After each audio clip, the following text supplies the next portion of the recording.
esse Estado e por essa nação. Assim oramos e agradecemos em nome de Jesus.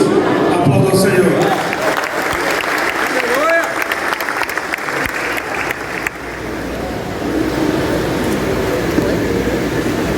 Bem, agora chegou o momento em que o nosso governador vai estar fazendo uso da palavra, e uma das coisas que marca muito o nosso governador é a sua humildade, a sua simplicidade. Então aplauda o Senhor mais uma vez pela vida do nosso governador.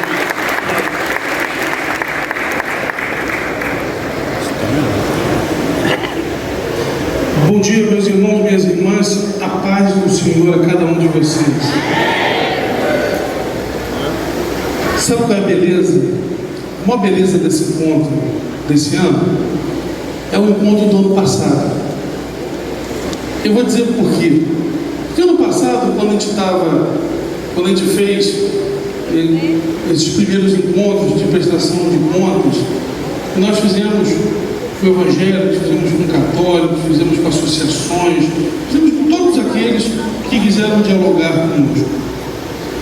Mas no nosso coração a gente está lembrado, a gente não pode deixar de esquecer outras ocasiões onde reuniões com pastores diziam-se os nossos adversários que nós fazíamos isso para usar a fé, para maquinar as pessoas, usarmos a fé para enganar. E quem estava no ano passado aqui, e eu fiz uma fala do seguinte: você que está hoje aqui para gravar e mandar para a rede de televisão, só grava para a gente sair bonitinho, porque nada daqui é secreto e nada de errado a gente vai fazer. E eu queria repetir isso: se você está aqui mal intencionado, só grava para a gente ficar bonitinho, porque a gente veio aqui hoje para fazer o bem. A gente veio aqui hoje para falar sim com o povo evangélico, mas com o povo que acorda cedo e trabalha duro, com o povo que no seu fim de semana, muitas vezes, ao invés de estar em casa, ao invés de estar com a família, está dentro da igreja trabalhando pelo próximo, está dentro da igreja trabalhando para salvar aquele irmão que está perdido, está trabalhando para ajudar aquela família que está sendo dizimada. Esse é o verdadeiro povo evangélico, o povo que muitas vezes larga os próprios seus. Porque Jesus falou, né? Falou: Jesus, tua mãe e os teus irmãos estão aí. Ele fala: quem é minha mãe? Quem são meus irmãos? Minha mãe e meus irmãos são esses que estão aqui comigo.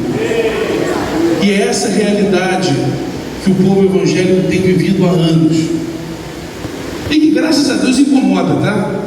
Porque se não incomodar, não é de Deus.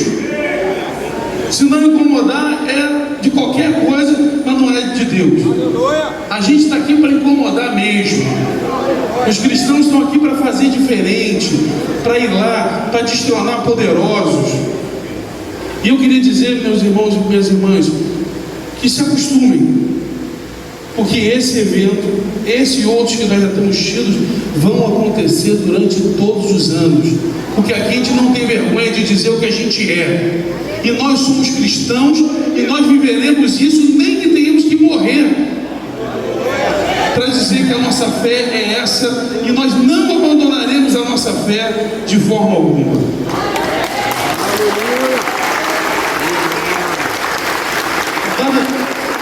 Dado esse pequeno recado, queria dizer que foi um ano muito difícil. Foi um ano de reaprender, um ano onde as próprias alianças, governo do Estado e União mudaram, um ano onde uma lei federal votada no passado tirou muito dinheiro do orçamento do Estado esse ano, e que a gente tinha dois caminhos a seguir: o caminho da porta larga, que era continuar o que estava fazendo e depois botar a culpa no outro, que muitas vezes foi isso que aconteceu, ou ter coragem, passar pela porta estreita, de fazer aquilo que tinha que ser feito.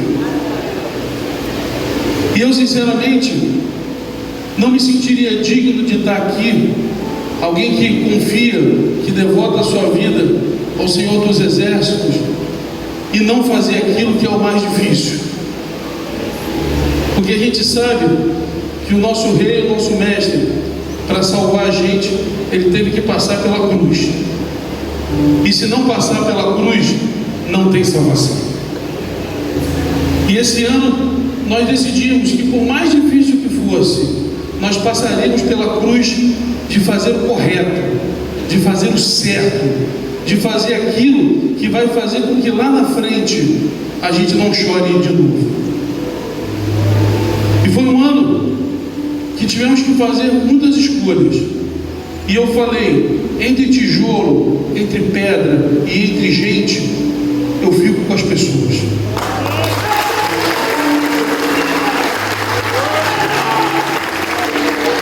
Eu fico com aquele irmão mais pobre que precisa da gente. Por isso, com toda a dificuldade financeira, abrimos o maior restaurante a R$1 de toda a América Latina, que foi no centro da cidade. 8.000 refeições todo dia, para aquele que não tem condição de fazer a sua refeição em casa. Precisamos cuidar da saúde do nosso povo, e montamos o maior centro de imagem também da América Latina. E não montamos na Zona Sul, não. Fomos lá na Baixada Fluminense montar, bem na frente da Dutra. São 40.000 exames todo mês, meus irmãos. Esse ano estamos fazendo o maior investimento de toda a história do Rio de Janeiro na saúde. Mais de 8 milhões de reais investidos na saúde. Enquanto tiver uma pessoa nesse estado que esteja passando fome e que não tenha o seu atendimento de saúde, nós do governo do estado não iremos sossegar.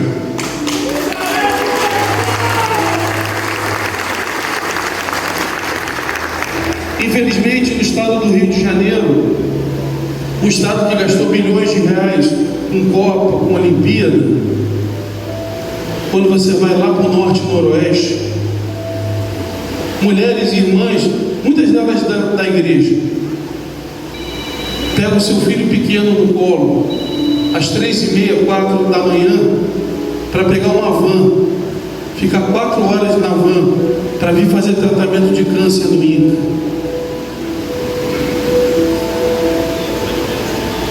Como são 10, 15 pessoas, tem que ficar o primeiro esperando o último esperando o primeiro. E voltam para sua casa às 4h30, 5 da tarde, depois de um duro tratamento de quimioterapia e radioterapia. São essas situações, situação de gente que ainda passa fome, situação de crianças que não estão na escola ainda, chefes de família que já não tem mais emprego para colocar comida dentro de casa. São essas situações que nós temos de tomar uma decisão de vez. E governar é tomar decisão. Se nós iremos atrás dessas pessoas para que elas tenham uma vida digna,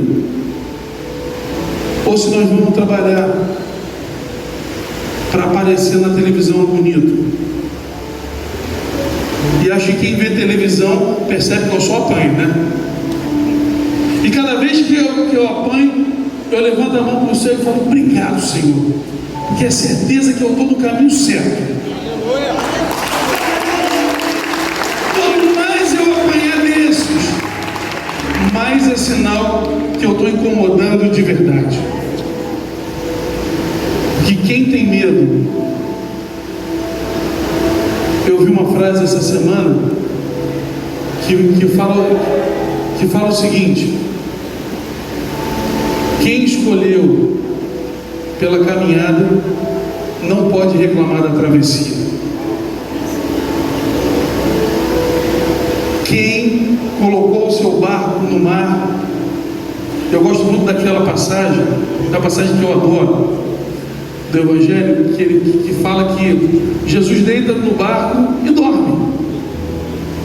E aí começa um mar revolto, começa onda para lá, onda para cá, e eles começam a ficar desesperados, e um olha para o outro e fala assim: vem cá, ninguém vai acordar o cara não? E eu imagino a situação, né? Eu não, vai você. Não, eu também não, vai lá você. E até que um fala: não, se vocês não vão, eu vou lá acordar esse cara. Ele está todo mundo aqui desesperado, ele está lá dormindo, bonitão. Pô, ele tem que estar aqui ajudando a gente. E vai lá: ô Jesus, acorda aí. Você não está vendo que o barco vai virar? Você está em todo calmo. E ele olha e fala: homem de pouca fé.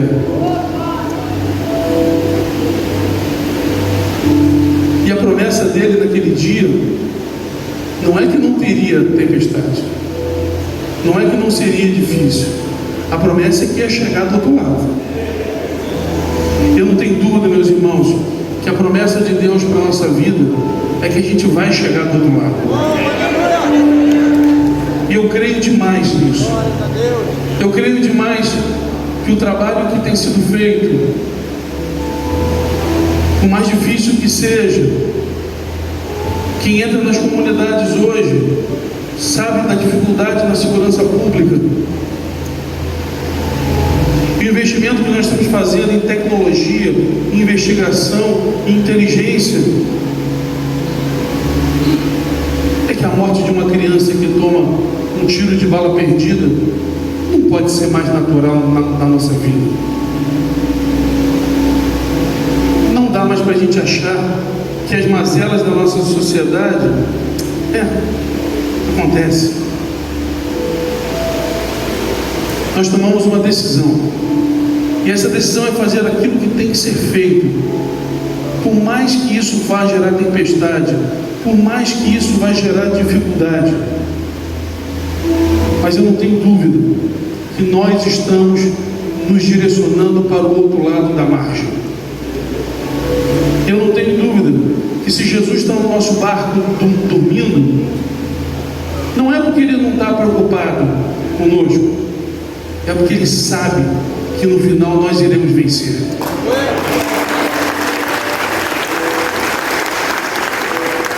Esse ano foi um ano de muito crescimento administrativo. Nós estamos fazendo um grande investimento no governo digital,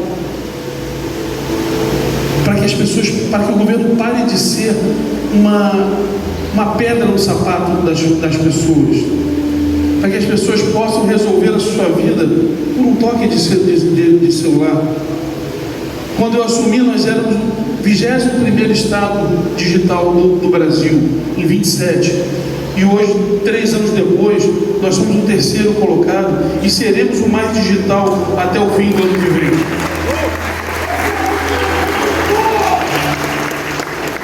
Ano que vem separamos R$1 bilhão para a reforma de escolas, porque as nossas crianças hoje chegam na escola e o local é insalubre. Muitas escolas ainda usam giz, que prejudica a saúde do professor. Estamos investindo em lousa digital para todas as escolas. Estamos investindo em segurança pública para que nossas crianças possam ir e vir para casa. Mais de R$2 bilhões investidos na segurança pública nos últimos 2 anos.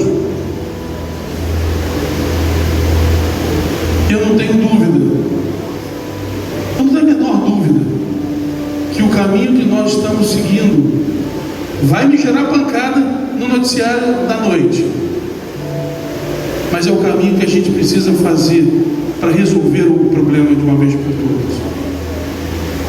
Tem uma canção que veio eu estava ali orando e veio no meu coração, porque é muito fácil quem não sabe o que está acontecendo e criticar, mas é muito mais fácil aquele que está à frente, fechar os ouvidos. Porque quando você é alvo de injustiça, ou você pode sair dali, ou você pode fazer o que o mestre ensinou: virar o outro lado, dar a outra face e continuar a trabalhar. E essa canção ela fala muito forte no meu coração, porque hoje a gente tem um coração verdadeiramente humilde, entendendo. Não, nessa não, calma. Não me entrega não, pô. Baixa só um tom disso. Aliás, eu acho que é dó.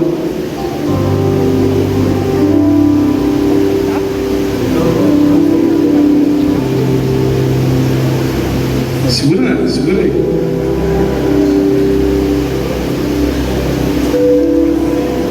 Se a gente tiver a consciência daquilo que tem que ser feito,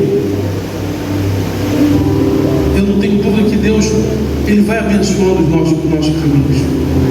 E hoje é um dia de prestar contas, de falar o que a gente está fazendo, mas hoje é um dia de agradecer. Hoje é um dia de agradecer. E eu falo isso para quem quiser ouvir.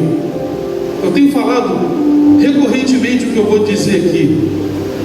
Se não fosse a comunidade evangélica, eu não estaria à frente dessa cadeira hoje.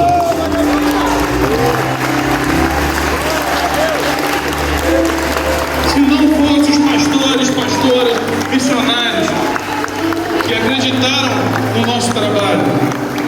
E que diga-se de passagem, nenhuma igreja nunca chegou aqui pedindo nada que não fosse para a sociedade inteira. Eu nunca recebi um bispo, um pastor, uma liderança, um missionário chegando aqui falando: governador, faz isso para a minha igreja aqui. Nunca recebi. E digo mais, teria botado para fora daqui. Como se qualquer padre católico, se qualquer instituição pedir para o seu, eu ponho para fora igual. Toda vez que eu recebi uma liderança evangélica ou católica, era para falar da nossa sociedade, era para pedir pelo povo, era para pedir para que a gente pudesse trabalhar, melhorar a vida das pessoas. E isso, meus irmãos, eu não falo exaltando, não, eu falo com gratidão, com profunda gratidão, porque nós estamos juntos nessa guerra. O governador do estado não é melhor que nenhum pastor que está pastoreando o seu povo. Só é um povo um pouquinho maior, só é uma igreja um pouquinho maior, mas os problemas, os desafios são exatamente os mesmos. E o grande desafio, certa vez um amigo padre, muito amigo, me perguntou, falou assim: filho, qual é o maior desafio desse seu tempo? Eu falei: essa é a mole. Falei: qual? Eu falei assim: não enxergar as pessoas como um número. Que vai chegando uma hora que tudo é um número. São 1000, são milhões, são bilhões, são dezenas de milhões, são 1000 pessoas para lá, 700 para lá, 800 para cá, 5.000 para lá, 20.000 para lá, e você esquece que não são números, são vidas, são sonhos, são necessidades. Às vezes eu recebo uma cartinha e o pensamento podia ser: pô, essa pessoa está pensando nisso, cheio de problema, essa pessoa está pensando nisso, meu Deus, que falta de sensibilidade. Não, aquilo é o que tira o sono dela, aquilo é o que está atrapalhando ela de ter uma vida digna. E é nossa responsabilidade, sim, cuidar de qualquer um. Aqui a gente não cuida de números, aqui a gente cuida de gente. É esse coração que eu tenho pedido todo dia a Deus, para que a gente não perca. Cada um que trabalha comigo, eu tenho alegria de quem cuida da parte de assistência social do Estado, é um coração evangélico, quem cuida da juventude e dos nossos idosos é um coração evangélico, um coração cristão. E você nunca viu uma denúncia de uma ação que não fosse para todos. Porque a nossa missão não é pescar no aquário. A nossa missão é ir, é do quinaldo, é avançar para mares profundos. E aquele que não entendeu, não conheceu a verdadeira felicidade.